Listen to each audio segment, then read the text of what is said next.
More like Spelunky. Oh. So since most of our species is sat inside for the next few weeks and others go and drink bleach or, I don't know, cough on everyone, white people, I figured why not embrace the mandatory shelter and incorporate it into my next video. Besides, it's either that or shopping for essentials, doing crosswords or reading the news. Jesus.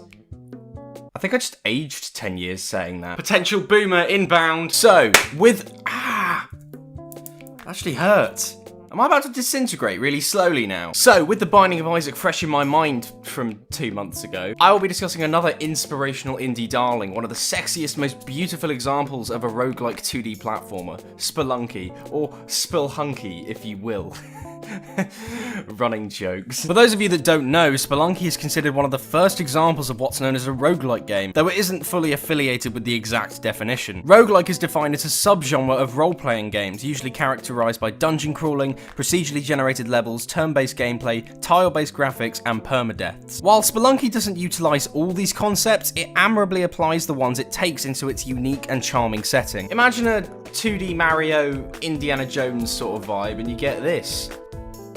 It's all about the vibe. Released in 2008, Spelunky became an instant hit and has risen up the ranks as one of the most influential indie games of this millennium, up there with Binding of Isaac, Papers, Please, and even Minecraft to some extent. And yes, it is on the way. If you could just give me like another 40 years. You start as an anonymous spelunker, a name that's a little bit too long for me to repeat at a continuous rate, so for the remainder of this video I shall refer to him as Derek, who explores a series of ever-changing caves doing everything you normally would while exploring, collecting treasure, defeating enemies, purchasing unimaginable upgrades from a string of black market members and underground shopkeepers who will shoot you on sight if you don't follow capitalist law, and avoiding booby traps. The game's influences include the 1983 platformer Spelunker for its central gameplay pattern, as well as 1989's Rick Dangerous, an exploration game based on the first Indiana Jones movie.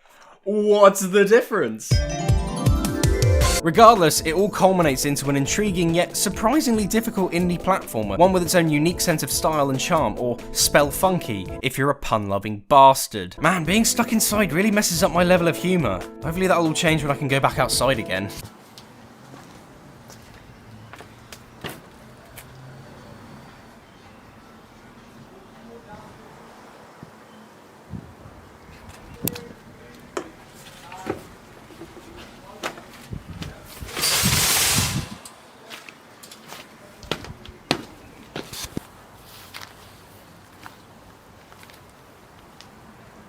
What are you doing?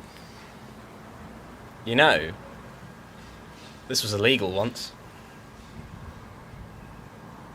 Oh. Much like a Generation 4 Poison and Dark-type Pokemon, Spelunky has had quite the evolution over time. It began as freeware for Microsoft Windows, first releasing back in late December of 2008, with the source code for the game being published almost exactly a year later. The game gradually developed from then, with several modded versions releasing at a consistent rate until July of 2012, where an enhanced remake was released for Xbox Live. However, the modded versions of the original are still available online to play for free. It's got such an interesting development history, not at all like my own. My parents picked me up when I was 2 years old from the centre, and I've lived with them ever since. Don't worry, that isn't true. I asked my dad if I was adopted years ago, and he responded with, "Of course not. I mean, look at you.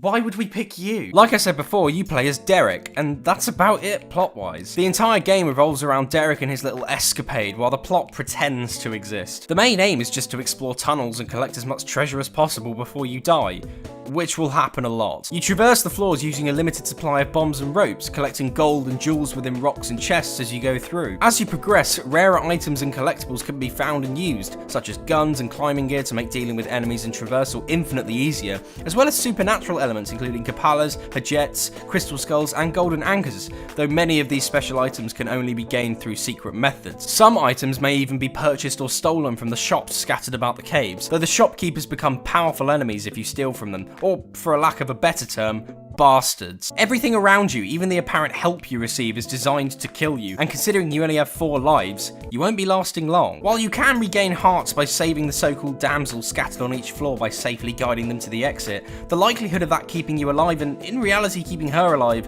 are slimmer than the damsel herself, and she be looking proper thick, bruv! Each floor holds a large variety of enemies and traps, which all exist with the sole intention to kill you, so sounds like a regular Saturday night out for me.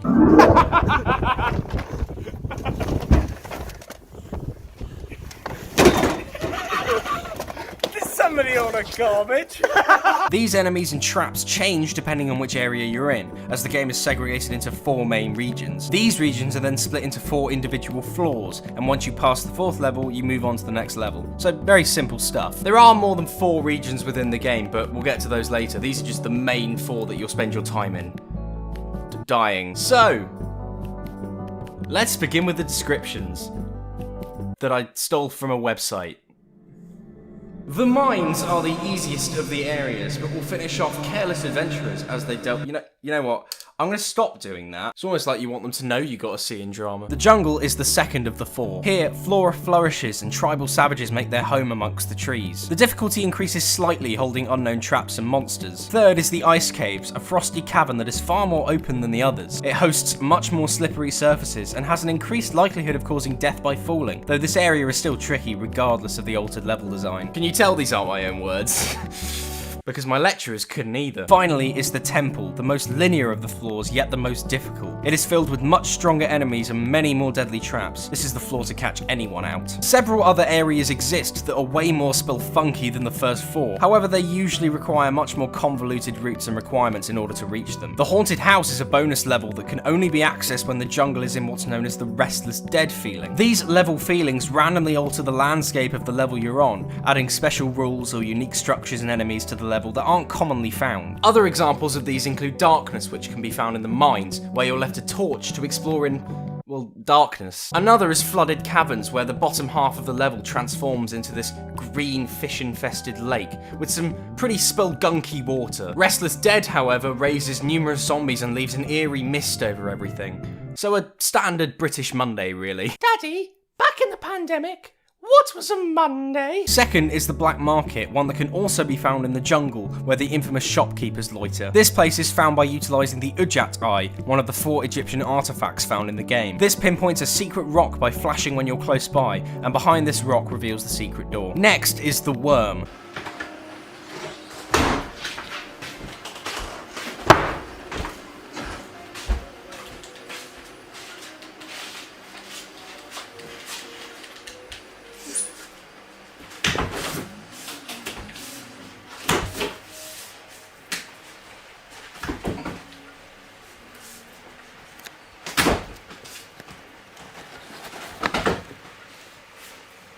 This is a giant creature who can be accessed through both the jungle and the ice caves by sacrificing a living damsel onto its tongue, wherein which you will be swallowed by it. See, even the women can be murdered. Not all heroes wear capes. The mothership, which can be found in the ice caves, is much more straightforward. On the final floor of the ice caves, there is an alternate path that can be taken which leads you to said mothership. Finally, the 2 main secret areas are the City of Gold and Hell, which are linked by the item the Book of the Dead. To get to the City of Gold, all 4 of the Egyptian artifacts must be found. The Book of the Dead can be found on the final floor of the city, and must be used to open the door to Hell, after defeating Olmec, of course. Hell is the final of the floors and holds the den of King Yama. Much like the temple, it holds intimidating and powerful enemies, and is one of the trickiest parts of the game. With the game getting increasingly more difficult, the randomly spawning maps can make the controls surprisingly more spelunky, and make the likelihood of success ridiculously slim. But we don't mind, we like the game anyway, even if it does fuck us over way too much. So as you can see, much like The Binding of Isaac, the game is chock full of different levels, settings, and secrets, the quintessential elements of an indie game. Similarly, there are several different kinds of enemies that roam the levels, each wanting to kill Derek as much as I do myself. While there's a plethora of enemies to discuss, the most common ones you'll find are snakes, blue snakes, spiders, bigger spiders, spooky scaries, Ricos, Louis, Tiki Louis, frogs, orange frogs, big frogs, a vegan's worst nightmare, big fish, little fish, cardboard box, pollen boys, pollen gals, armored slugs, spell monkeys, snowmen, Hulk Hogan, spell trunkies, alien, alien 2, alien 3, and those fucking bat motherfuckers. I hate them. Derek can whip and jump on enemies to defeat them, as well as pick up items like pots and rocks that can be thrown to attack enemies as well. Moreover, these throwable objects can be utilised to set off traps and stun larger enemies for a short period of time. More special examples of enemies exist, including the Ghost, a near immortal spirit that kills you on touch. It spawns when Derek loiters for too long on one floor and instantly evaporates you if you get caught. So it's best to avoid it if you can. As well as the enemies are the mentioned traps, which, although less common, can cause cause some serious alterations to your round and the entire floor. The two major examples are the sacrificial altars of Kali and the boulder traps. If you couldn't tell that this was influenced by Indiana Jones, then how the fuck have you not seen this movie? But anyway, now you know, because everyone knows that famous boulder scene. And if you don't, you haven't just disappointed Kali. You've disappointed me. Speaking of, these altars can be found scattered throughout the caves, and if Kali is content with your actions, you can earn a random item or treasure by leaving stunned or dead bodies as offerings upon the altar. However, destroying this altar will anger Kali, resulting in her inflicting dire punishments upon you in your game. Furthermore, the boulder trap is a much more destructive trap that appears in the mines. These are set off when Derek disturbs the golden idol and removes it from its pedestal. Upon doing this, there will be a short rumbling followed by the boulder crashing through the wall carving, dropping down onto the platform where the idol was placed and immediately rolling in the direction of Derek, smashing through any obstructions in its path. This boulder is indestructible and an instant kill while it moves, much like the ghost. Blowing it up with a bomb merely propels it further, giving it more momentum to keep causing damage, so take the idol at your own risk. There are other versions of this trap throughout each level, with the jungle placing it above a pool of water and suspending it above a platform covered in spikes in the ice caves. So, a nice variety of ways to die horribly. Much like these traps, the shopkeepers have a vast array of different businesses,